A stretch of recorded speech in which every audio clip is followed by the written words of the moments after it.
Well, having the skills to run the business is very different to having the emotional connection to the business. And those two things should never be mixed up. There's real value in having emotional connection, but emotional connection doesn't always give you the skill to think coherently about what the best thing is for the business in the most objective manner. You are listening to the Exploring Family Business podcast, brought to you by Mazars. I'm your host, Natalie Wright, Head of Family Business at Mazars UK. And having worked extensively with family businesses for a number of years, I'm keen to support this valuable sector of our society. At Mazars, we believe there is nothing more personal than a family business. Every family and every business are unique. So we look forward to sharing knowledge, insights, and practical tips for those navigating the unique issues that arise from being in business with family. Now on with this week's show. Hello, everyone, and welcome back to the Exploring Family Business podcast with Mazars. For those of you who tuned into season 2, you'll know that we covered a number of aspects of succession planning, from creating the framework that matches the wants and needs of each stakeholder to understanding the tax implications that succession can bring. We also considered the more intimate side of succession, being able to have those open and honest conversations with the rest of the family, handling conflicts and getting comfortable with handing over the reins to someone else. This season, we want to delve further into that transition from NextGen to NextGen. So we'll be exploring both the personal and practical aspects of handing over the ownership and the management of the family business, as well as the challenges and opportunities that change can bring. Now, many articles reference that third generation rule, which suggests that most family businesses don't survive beyond 3 generations. I believe the stats put it at less than 15%. However, if you look closer at the detail that actually sits behind this, we often find that family-owned businesses survive longer than most other enterprises, and that the continuation to the third generation or beyond is more around choice and design rather than failure. But for those that do survive the transition and go on to thrive, I'm really interested in what made the difference. So what does it take to create those steps to successful engagement between NextGen and NextGen? Joining me today is one of our regular guests, Alan Frost. Alan is a partner in the business consulting team at Mazars, based in London, where he advises a wide range of family-owned businesses, typically ranging from 2nd to 4th generation. Alan also has the benefit of speaking from personal experience, as he was the 3rd and final generation of his own family's business. It's a pleasure to have you back, Alan. Thank you for joining us today.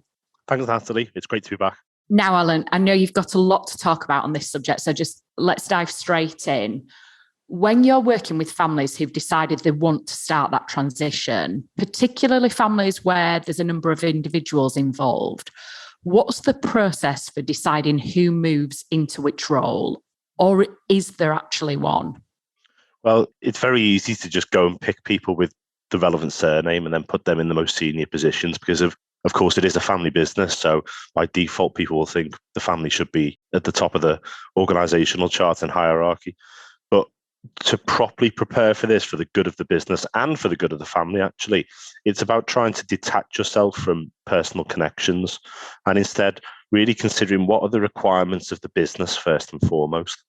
And then once you've decided what the skills and responsibilities are needed and perhaps where they are needed in terms of geographical location or different departments, then you can start allocating people to those roles that have the necessary skills. Some of those skills might not actually exist in the business today. And that's the worst thing that organizations can do, and family businesses in particular, is put somebody from the family into a position that they don't have the necessary skills for. It's not best for them, and it's certainly not best for the culture of the rest of the organization. It's interesting what you said there. So the skills might not actually exist in the business right now, because I think it's clear to see that the combination of ambition, determination, and that willingness to really take calculated risks is integral to the long-term succession of family businesses. It's what makes them really nimble and adaptable, especially in times of crisis. But where that entrepreneurial spirit was the driving force, let's say, of the founder or an earlier generation, how do you continue to nurture those entrepreneurial characteristics in the next generation where they might not obviously be there? Yeah, well, I mean, the honest answer is that the chances are they're not going to be entrepreneurial enough, the next gen, because they've had that protection maybe from other people, senior generations, etc. At least not yet. They might not be entrepreneurial enough. And although it can seem strange, I've seen many family businesses really benefit from when a family member who's particularly going to be the next gen has perhaps gone and worked somewhere else for 12, 18, 24 months, and then come back with a huge volume of skills and experiences that they could never have really imagined to have gained in the family business. Because the chances are they haven't had the space or the opportunity to show that entrepreneurial skill because it's such a safe environment. That said, that doesn't mean that NextGen don't have a future in the business because they aren't entrepreneurial enough today. Often there's a belief that you have to be part of the family business, or the family, I should say, to run the business. But I don't think that's a necessity. And you see many successful family businesses out there whereby the most senior people in the room aren't necessarily the family members, and they've got a different role that really plays to their skills. And maybe family members shouldn't always be involved in the operations of the business, but more think about what's the culture that previous generations or that they want to instill in the organization, what's the beliefs, and really trying to drive the vision of the organization from an external focus rather than focusing on the internal operations of the business. So ultimately, regardless of whether your name sits above the door or not, you can still find your place and be part of the business's success, even if it means not being the ultimate decision maker. Definitely. And that might be quite difficult for some family members to take on and consider the idea that they're not involved in the shop floor or in the sales team or potentially even in the boardroom for that matter. But that's why I come back to this idea that identifying what are the roles, responsibilities and skills needed in different areas of the business, that should be the first port of call before then allocating those roles to the individuals that have got the necessary skills or the necessary potential to acquire those skills. Most people, when they look at most successful businesses, they look at succession reorganization maybe of their own business, and they effectively shuffle individuals around into different roles or into different departments. And actually it's about removing that personal relationship that you've got with that individual and thinking about those skills, attributes and qualities that are needed by the people who fill those roles rather than the name and the family blood relationship, I suppose. How do you create a team or a department that's going to work towards the vision and mission and values of the organization rather than how do we create a department that can work underneath a family member? Let's move then on to leadership, because if the next gen is stepping into that leadership role, it potentially means using a different skill set, as we've talked about. And if they haven't had the opportunity to explore or even demonstrate it before, that brings other challenges. Stepping into the shoes of the current generation, which I think is often how it's viewed, and therein perhaps lies some of the problem. But how do you know if the next gen has the leadership skills that the business requires, accepting that the business needs may be different from, your needs as the now gen and the current business structure? How do you go about that if you don't have the skills, and what can you do about it? Well, having the skills to run the business is very different to having the emotional connection to the business. And those two things should never be mixed up. There's real value in having emotional connection, but emotional connection doesn't always give you the skill to think coherently about what the best thing is for the business in the most objective manner. And I can speak from experience in that respect of it's not what your parents or your grandparents maybe would have wanted. It's the decisions that you make today are about what the business needs and what's best for the organization and its stakeholders, which include much, much more than the family, your staff, your customers, suppliers, and others. One way to objectively go about this process is to actually undertake a capability assessment of the whole organization. Now, this isn't something to show up individuals or to show up family members. It's actually to understand where are people's strengths and how can we accentuate those strengths accordingly. It's certainly not about identifying weaknesses and how do you get them up to a threshold level, although actually at times it does highlight weaknesses that maybe you didn't realize you had, others didn't realize that you had. But it really allows you to understand, do we have the right skills in the business for what we need today? And more importantly, what we need tomorrow? And if not, where are we going to find those skills from? Is it through training our current staff, or do we need to go out and recruit accordingly? And by following this method of a capability assessment and then looking at your organizational design approach, there can be no argument either within the family, which is important, or probably more importantly, within the wider business, that the right people are placed into the right roles because there's been a thorough process undertaken. Now, it still could be the case that the family members are in fact the right people to run the business or to take the most senior roles. But whether it is or whether it isn't, you can prove to the whole organization, which is so important for the culture, that a structured approach has been undertaken, and the conclusions we've arrived at will mean that people are placed into roles that are going to accentuate their strengths and ultimately lead to happier employees, a more engaged workforce, and undoubtedly then you're going to move closer towards your vision and your mission as a business. I'm sure you'll know this from personal experience that you can't get away from the personal relationships that exist in that family ecosystem, especially when it comes to making decisions which carry financial implications for a really wide group of stakeholders potentially. So how do you prepare the NextGen then for handling the responsibility that being an owner and a decision maker can bring? In terms of how you can prepare potentially family members for leadership and for being that next leader, it's probably about giving them the space to make the mistakes that you probably made when you were their age or had their level of experience. And that's a really difficult thing, I would imagine, for any parent or now gen to undertake and to watch as your children or future generations make decisions that you don't think necessarily are the same decisions that you would make. But actually there's an awful lot to be gained from making mistakes of a size, don't get me wrong, and if you're able to do that, but also provide that safety net to the younger generation or the next gen to go and say, take the business where you think it can go with my support in the background, but you are front and center. Now, this sounds really easy to say these things on a podcast, but it's so much harder in reality to go and deliver on that. But I honestly feel it's almost the only way in which you can prepare your next generation to take the business on in their own way. And that's what you should really want, I think, for a family business, is that future generation can take it in the way that they think is best. They're going to have different ideas to the now generation. Some of them will be positive, some might be negative. But with you providing that safety net behind, it's the ethos and the core of the business is safe and is resilient in that sort of manner. I think in terms of other ideas, it's if you do give that space, it's then about perhaps not being the first car in the car park and then the last one to leave, not potentially being the loudest in the boardroom or having the final sign off on all key decisions, because none of these things are going to be available or will be happening when you do pass the business on to the next generation.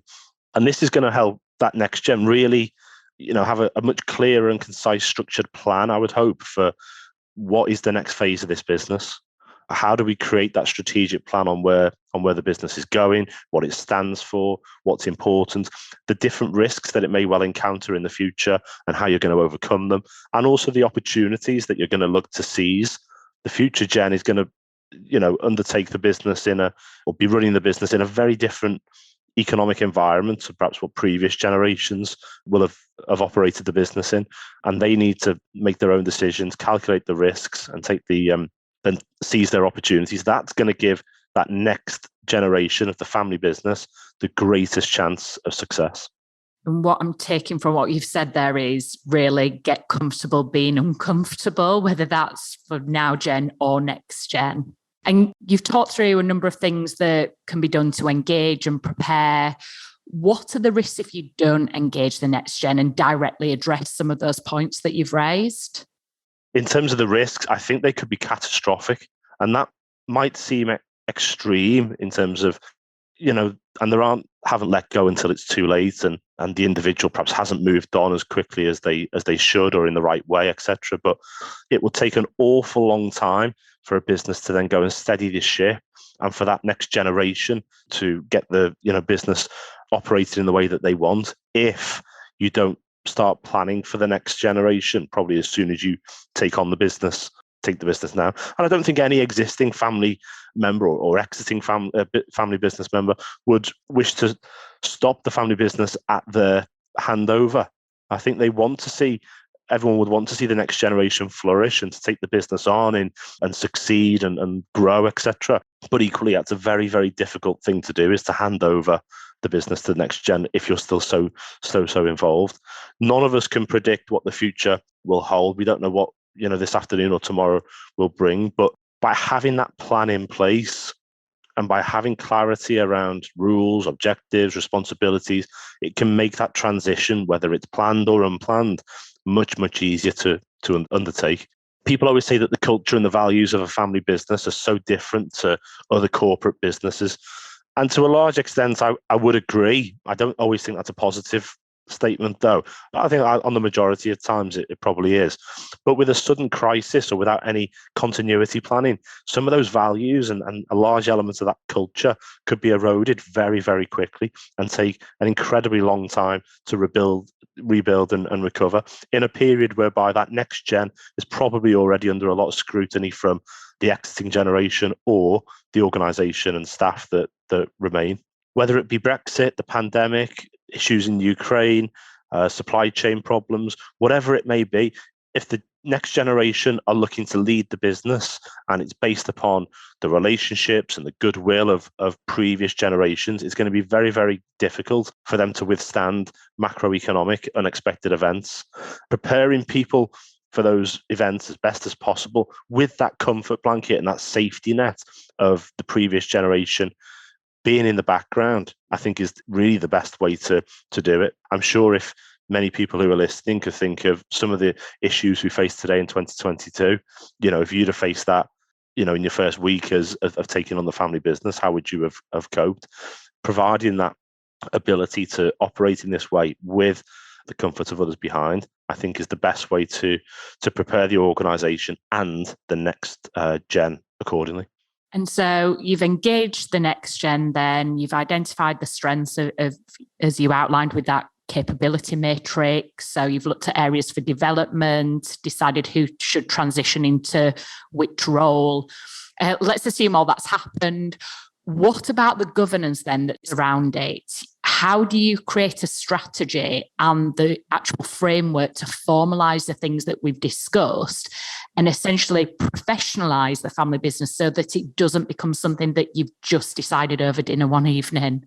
And this is the £64,000 question, really. It is tough. It's not easy to do. And for many family businesses, they'll say, well, why do we need to put a strategy or governance in place to professionalise things? We're a family business, we've succeeded for many years, et cetera, but the future of the business is very different to the previous generations of the business. And that strategy and governance isn't to erode any of the family values or to remove the family from the business in any way. It's to make the business more corporate, like some of the other organizations out there. It's to give it that structure and the platform to be able to succeed and grow, in the next level of ownership or of leadership. And if I think about some other areas that we've talked about today in terms of people having the right skill set or just the right surname and the role in which family members can take and where they can add the most value to the business, a framework talks to all of that, and it can really accentuate things that perhaps around the dinner table you didn't quite address or you didn't quite discuss in the right way. Now, it doesn't need to be a 100-page document that sat in the top drawer of somebody's desk. It can be just a really lean document that people can just come back to and say, what do we stand for? Where are we headed? And what do we want to achieve as this business? That clarity and that governance in terms of how are we going to make decisions? Who's going to make, who has the final say, or what voting process do we need to put in place for decisions to be made? Just gives everybody that understanding that the business is in good shape, and more importantly, it's set up for success going forward.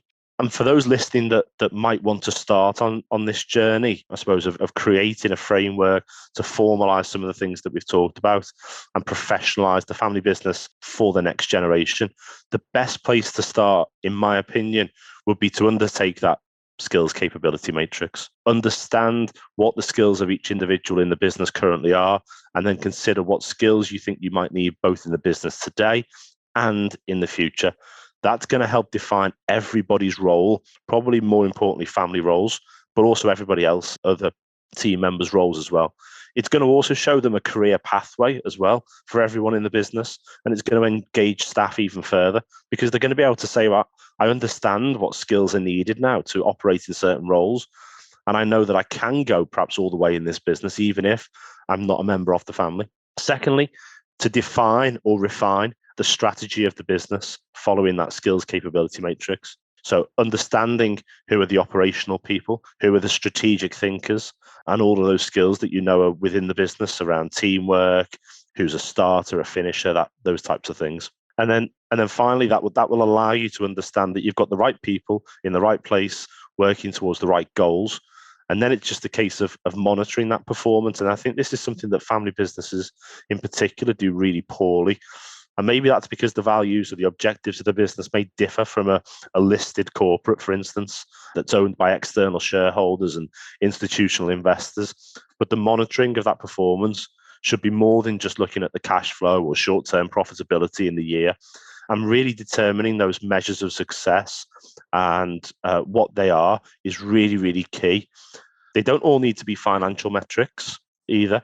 Attrition levels of staff, engagement scores, if you do surveys internally, all those types of things can be really important and actually probably potentially even more important for a family business than some of the financial metrics. Alan, thank you so much for your time and insights today. It's been a great way to kick off season 3. And if it's okay with you, I'll share your contact details in the show notes, along with a couple of articles that you produced recently, specifically addressing those points on leadership and succession planning in more detail. And if it's okay with you, I'm going to close with 2 quick fire questions. Can you tell me your favourite well-known family-run business and the reason why? I would say it's Timpson's. And the reason why is because I follow James Timpson on Twitter, and it's really, really clear to me what the values of the business are and, what they stand for and what's important. And I don't know what James Timpson's role is on a day-to-day of the business. He may be, conducting everything behind the scenes. I don't know. But I do know that he's exuding the culture and the values of that business on social media, granted, in such a way that means, whenever I need my shoes rehealed, keys cut, dry cleaning, there is only one place I am going to go to. And I think that's, for me, that epitomizes what family business is about. And like I say, I might be wrong. He might be, doing everything behind the scenes, but it may well be that his role in the business is to make sure that the culture and those values are being understood by everybody out there. And if that is the case, he's doing a fantastic job. Great choice. And yes, completely agree. A great example of a family business who just show how they live and breathe the values. And final question then, can you share with us either a podcast or book recommendation for rising family business leaders? Well, this is the best podcast out there for rising family businesses. So I'll pick a book. I'll take that on the podcast. And there's a book that I really like called What Got You Here Won't Get You There by Marshall Goldsmith. And the reason I'm saying it wasn't written necessarily for family businesses, but I think it's a really important reminder that just because previous generations ran the business in a certain way doesn't mean that you have to do it in the exact same way as a next generation. I suppose the reason I like that is that I've seen it firsthand, whereby actually, if the previous generation in our business that I was in ran it in the same way as the generation before, it probably wouldn't have lasted for as long as it did. But I think it's a great reminder that you are allowed and actually encouraged to take the business in the way it needs to go in the future, that's right for all the different stakeholders, as opposed to just taking over the keys and operating exactly the same way. Sounds like a great recommendation. We'll pop a note of that in the show notes as well. Thank you again, Alan. And that brings the first episode of season 3 of the Exploring Family Business podcast with Mazars to a close. If you enjoyed today's show, please subscribe to the series and leave a review on Apple Podcasts. It will help us to extend our reach to the family business community. Join me on the next episode when I'll be speaking with Josie Morris, MBE, Managing Director of Woolcool, where we'll be telling the story of her journey of succession from her mother Angela, how they've managed the transition without major incident, and how their whole family has managed to maintain strong personal relationships throughout the process. I look forward to sharing more with you then, but for now, thank you for listening.